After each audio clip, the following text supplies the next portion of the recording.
Hello, and a very warm welcome to Rudgwick Church Christmas Craft Night.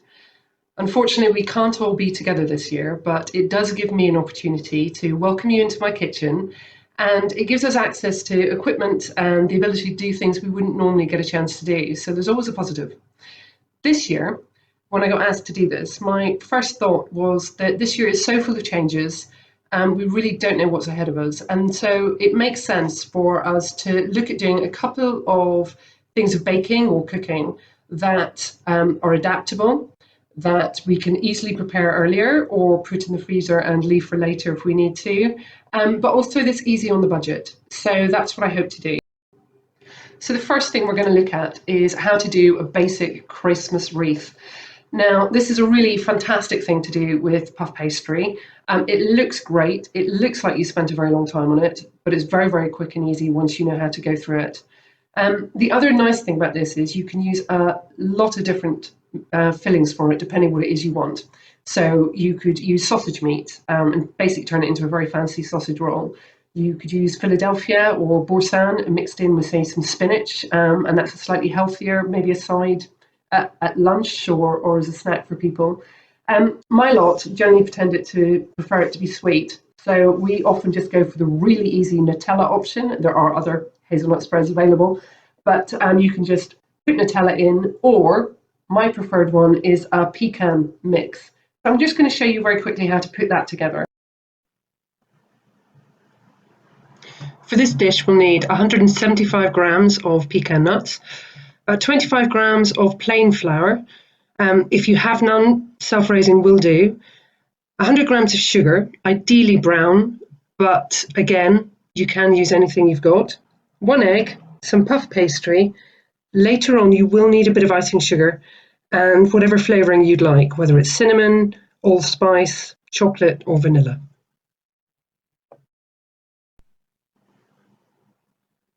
The first thing is to take your pecan nuts and chop them up nice and small. You can do this with a blender, but a knife will do just as well. Once the pecans are nice and small, just to add them into the bowl and add your flour and your sugar. Grab yourself an egg and a small cup or a bowl, crack it in, and the best thing to do is to mix it up before you add it to the mixture. It just makes it all a bit easier at the end of the day. So use your teaspoon if you want. Give it a little whisk, and that goes in on top. Once you've put in the egg, just add in the cinnamon and give it all a really good stir, just until it gets to a nice gloopy mixture where it's all sticking together. So we've made our filling, now we just have to put the wreath together. So for that you need your puff pastry. You can buy blocks that you can just roll out and put into a square rectangle sort of shape. These are nice and easy. You just buy them like this. They even come with their own parchment, so you don't even have to prepare the tray. So take it out, roll it out. If it's not quite defrosted, you might find that harder, in which case take your hand and the warmth of your hand just running it up and down should just help smooth out any cracks, because that's what we don't want. We need to take our mix and just dollop it on. There we go. Now we want to make this into a roll, so the best thing to do is to spread it out nice and evenly over the pastry. I'll just squeeze my fingers. Just do it in a nice, doesn't have to be perfect, but you do want it to be quite nice and thin. And just keep spreading it out so it goes right up to the edges. You may find that one side looks much better than the other. That's absolutely fine. All that means is you start rolling with the side that's a little bit messier, and it should all look fantastic. The paper is actually really handy to help you to roll it out. So first thing you do is take over the edge. And the next bit, keep it nice and tight and just roll it the whole way down. You can actually use the paper, will help draw it up. Can you see what I'm doing there? So I'm pulling the paper up and it's actually rolling the pastry for me. Now, just before you come to the very, very end, we're going to just try and glue this together just to keep it nice and tight. So for that, we're going to use just a little bit of milk or water and that'll just, the stickiness will just help keep it all together. When it comes to joining together the ends, you can use a brush or just a finger will do. The trick is to nice and firmly roll it all together and it should join beautifully. If there is a bit of a squiggly line, don't worry. Pastry is very forgiving and that should be hidden. So we take our wreath and we just make it into a circle, bind it together. There we go. I think you can see, I'm just literally, let me push that round for you. I'm just taking it round and literally just using my fingers just to squidge the pastry together. So using a sharp knife, just cut in about every 1.5 centimeters. There we go, all the way around the outside. Best way to do this is just literally to turn the board so that you're not having to walk around. Now, if you did a savoury filling with egg or cheese and spinach or sausage meat, then you might want to use an egg glaze just because it will give it a really nice, dark, rich look to it. To be honest, this will be fine if it's going to be sweet because you'll probably, more likely to put icing sugar on the end. So I'm just going to literally dust a little bit off all the sides. Put this around as well. If you want, you can just pull these out a little bit. It should be fine. Right. Now you can put your pecan wreath into a preheated oven at about 180 degrees centigrade. It's probably for about 20 minutes, but do keep checking it near the end so it doesn't go overly brown. Once it's done, take out, leave it to cool, and then transfer it to a plate. So now what we want to do is just make this look a little bit more festive.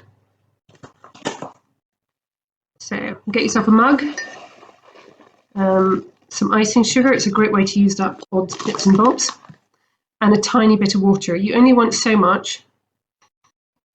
The reason you don't want too much water is because actually it ends up just being a glaze instead of actually that lovely, beautiful white colour. So you can either pour it out or you can use your knife and you literally just drip the icing on as you go over. This is a great job for children that want to help out. And they can spend a long time being incredibly artistic. But I'm just literally going to drip it on. And there we go. And there you have it, a pecan Christmas wreath. It's always been a firm favourite with me and my family. I really hope you and yours enjoy it too. Now we're going to make a real twist on the traditional mince pie. It's a shortcake mince pie and it's based on a very traditional Scottish shortbread recipe that my mother taught me when I was little.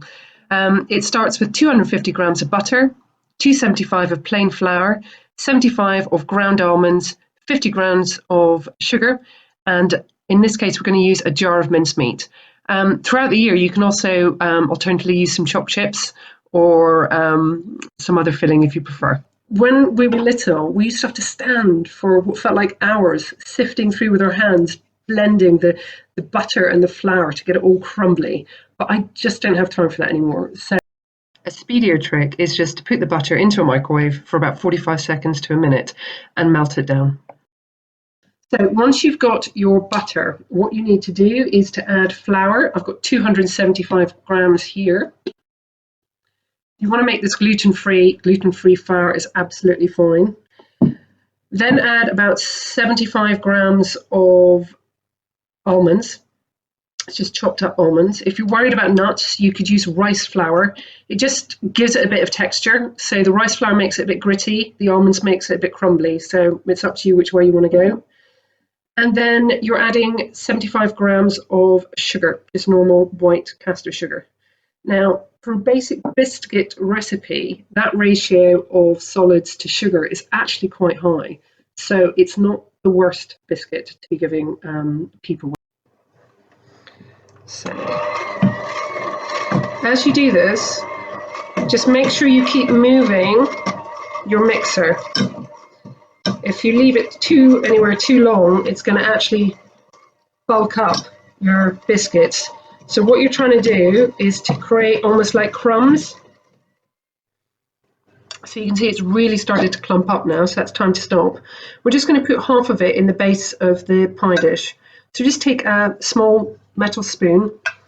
This stuff, depending how hard you've whisked it, can sort of stick together quite easily. So you want it to, but just not quite yet. So just flick little bits out to make as much of a base as you can. And then just use the back of the spoon, just press it down. You might have to use your fingers as well.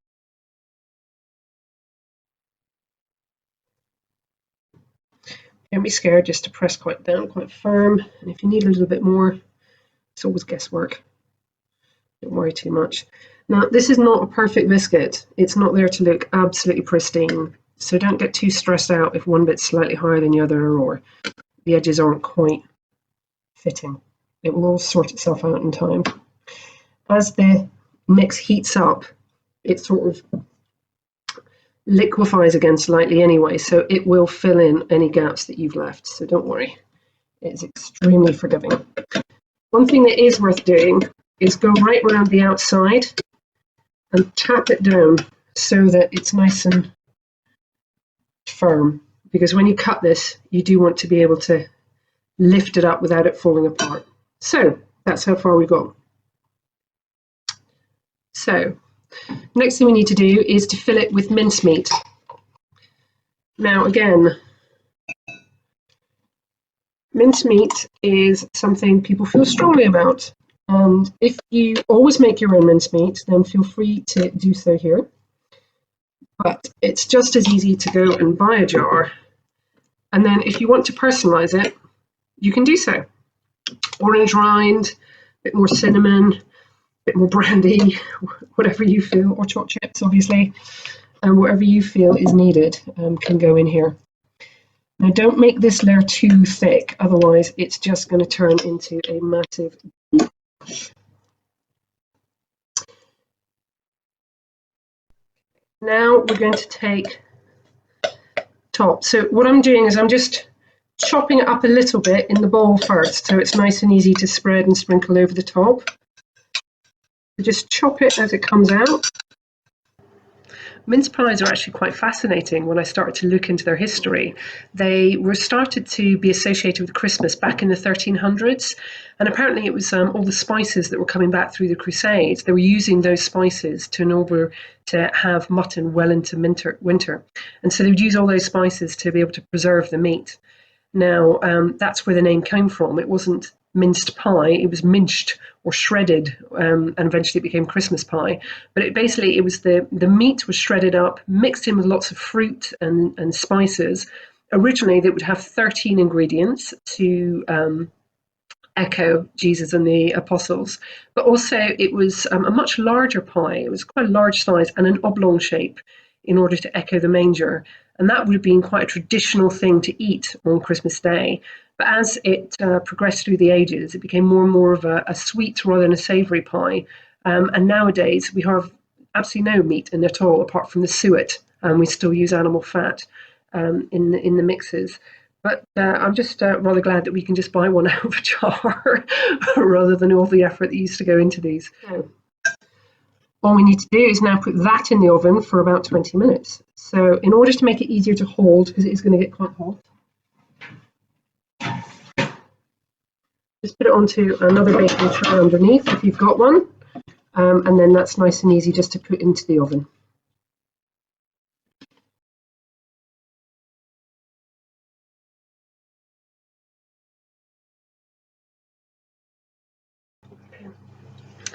So our mincemeat tart, or a shepherd's pie mincemeat, whatever you want to call it, is now cooled enough that it's really easy to touch.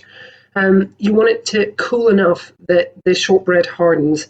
If you try and take this out too early, you're going to have problems and it's just going to fall apart. So do let it cool. If you want to, even just do it the night before and leave it overnight. So there we go. There's our mincemeat shortbread pie. Ready for your tea and coffee. It's crumbly and buttery and extremely Moorish. I hope you enjoy it.